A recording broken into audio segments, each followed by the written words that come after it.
It's our third island in a row, but this time we're heading over to Europe to cook from Cyprus. Smells so good. YouTube really needs to invent smell-o-vision. You like it? Yeah. Okay. Welcome back to the Global Kitchen Challenge. It's time for challenge number 4, where I'll be cooking a meal from Cyprus and we'll see what the kids think. There's a lot of different components to the meal, so I'm having to do several things at the same time. Though for easy viewing's sake, I'm gonna split these up into separate recipes. Fun fact, in Rome, they used to feed chickpeas to the gladiators, which makes sense, right? It's pretty high in protein, and you need your gladiators to, like, you know, do their thing. Halloumi. It's a goat's milk cheese. I'm just gonna dice this up to throw in with the noodles as well as part of the white sauce for the casserole, which is not called a casserole, but I am from the Midwest, so it is reminiscent of a casserole. It's the time of our show where we learn where and what are we eating today. We're visiting Cyprus, a captivating island nation nestled in the eastern Mediterranean Sea, south of Turkey and west of Syria and Lebanon, with a history marked by various rulers and influences, including the Mycenaean Greeks, the Assyrians, the Egyptians, the Persians, the Romans, the Byzantines, the Venetians, the Ottoman Empire, and the British. The island gained independence in 1960, but intercommunal tensions between the Greek and Turkish Cypriots escalated, leading to a brief civil war in 1963 to 1964. Eventually, the northern third came under Turkish control, leading to a de facto partition that persists today. Cyprus enjoys a warm climate year-round, making it attractive to travelers seeking both relaxation and adventure. The island offers a diverse landscape featuring stunning beaches, majestic mountains, and picturesque waterfalls. For history enthusiasts, Cyprus boasts numerous archaeological sites.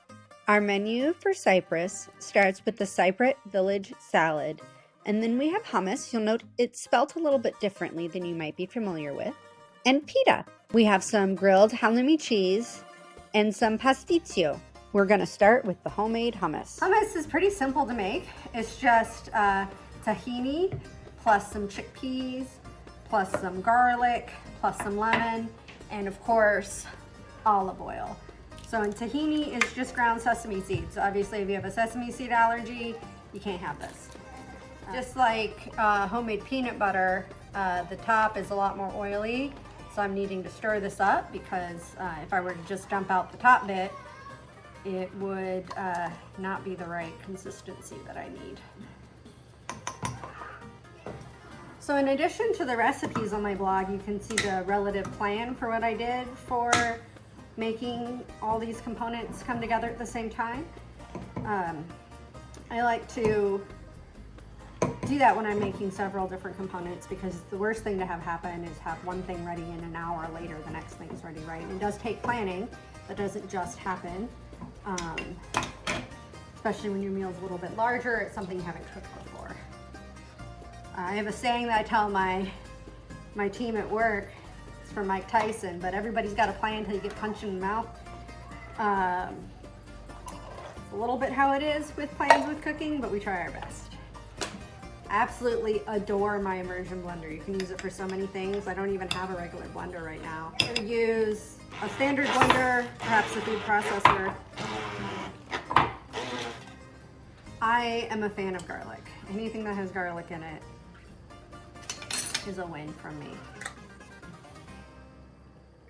So then I juiced up the lemon, poured that in, added a little bit of salt to taste. You may want to add a little bit of water to thin it down depending on the thickness. And there you go. Now it's hummus. Next up is pita bread, or as my kids like to call it, hummus bread. Put the yeast into a bowl. You'll see I have a little bowl. You're actually going to want a really big bowl because this will be where all the flour is added later.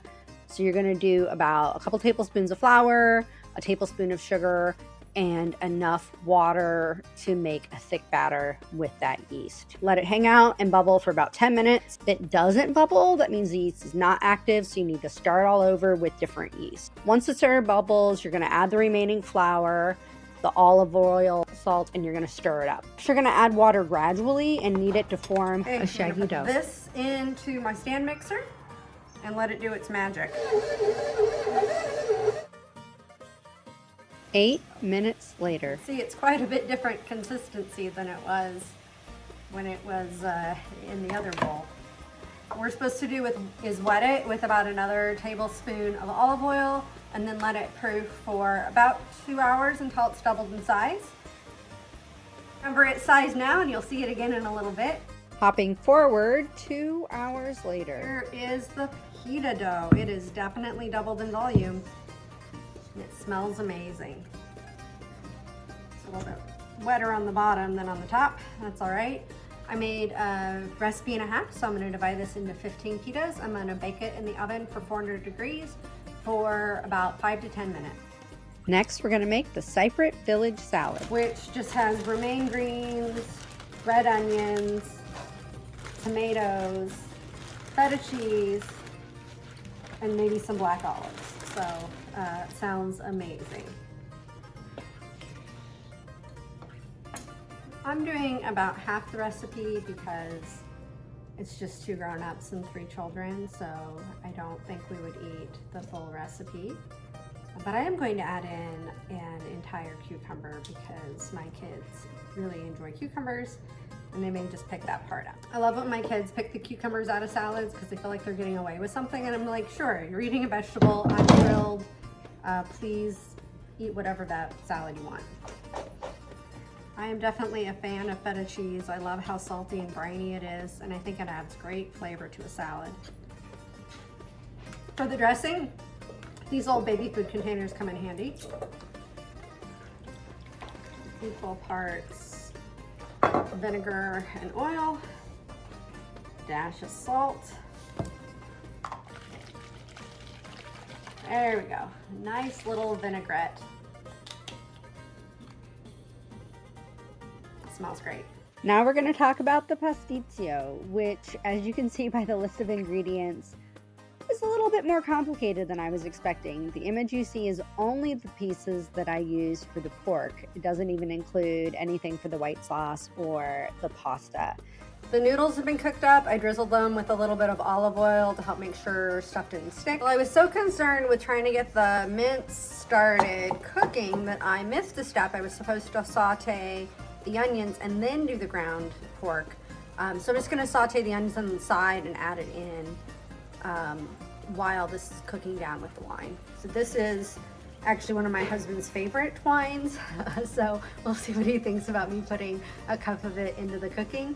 But I'll just give him a glass of it and I'll be fine. We'll let that cook down about 10 minutes. It'll burn off most of the alcohol at that point, and then the rest of the alcohol will get burned off while it's simmering. All right, I'm gonna stir in the cinnamon powder. It smells really interesting, like, I don't know, almost like a mulled wine between the cinnamon and the red wine. Onions have softened up, so I'm gonna dump them in. Too bad that I wasted an extra pan to clean, but it's what happens when you don't read the recipe carefully enough, huh? I added in the rest of the ingredients. For more information, please visit my blog to see the exact recipe. Moving on to the next step of the Pastitsio, I'm going to put about 1/3 of the halloumi cheese into the noodles. The other 2/3 will be used for the white sauce. And then you can't really see it, but the meat sauce is simmering away over here, cooking down. On to the white sauce. We're going to make a roux by melting the butter and whisking in the flour bit by bit. Then we're going to mix in the milk, making sure to avoid any lumps. You'll want your milk to be room temperature, or your roux may seize up, which means it'll basically get little clumps in it. Next, grate in your nutmeg. I use pre-grated nutmeg. And then turn up the heat, stirring continuously until the sauce thickens. It took me a little over 10 minutes. I'm not sure if I didn't have the heat up hot enough or not, but it did eventually happen. I think it's pretty thick now. Maybe it's supposed to get thicker, I'm not quite sure. Wave to the camera, Pete. Gonna dump in the cheese. Oops. Before we assemble, we have the other half an egg plus this egg to put into the cheese sauce. I don't want it to scramble, so we're gonna do the standard Put a little hot stuff into your egg, stir it around, temper the egg. It's like a gravy of milk.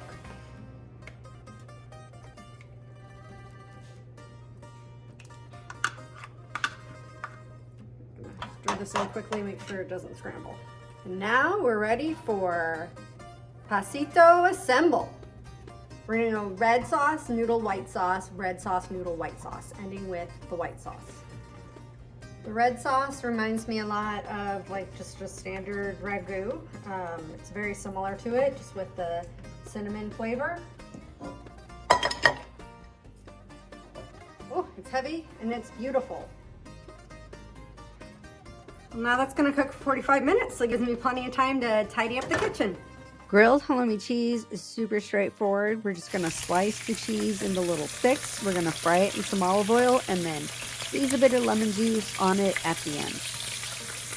And now for the big reveal. What did we think of Cyprus food? These are delicious. Like the cheese? Just fried up? Fried cheese is amazing all the time. Yeah. Whoa! Yeah. Big. What do you Is the hummus good? Is it yummy? Oh. Drew approves.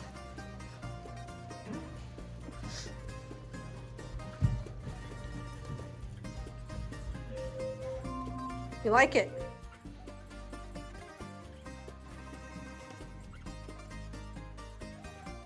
Medium? Medium. Mediocre? The salad's pretty classic, but it's classic for a reason. It's very, very good. You should have it more often. Pastitsio? It's called pasta. Pastitsio reminds me a lot of a like sour cream bake that we would make. And it's definitely different, but it reminds me of it. Mommy. Something? Got it? What do you think? You want to try another noodle? Oh, uh-oh. Daddy. Did you get it? Here, have another one. What do you think? Good stuff? Get it? I've got 2 thumbs up over here. What about from you, Topher? I don't know. Okay. So this is the leftovers. I guess it's good that I'm going to be out of town for the week. The guys have plenty of food.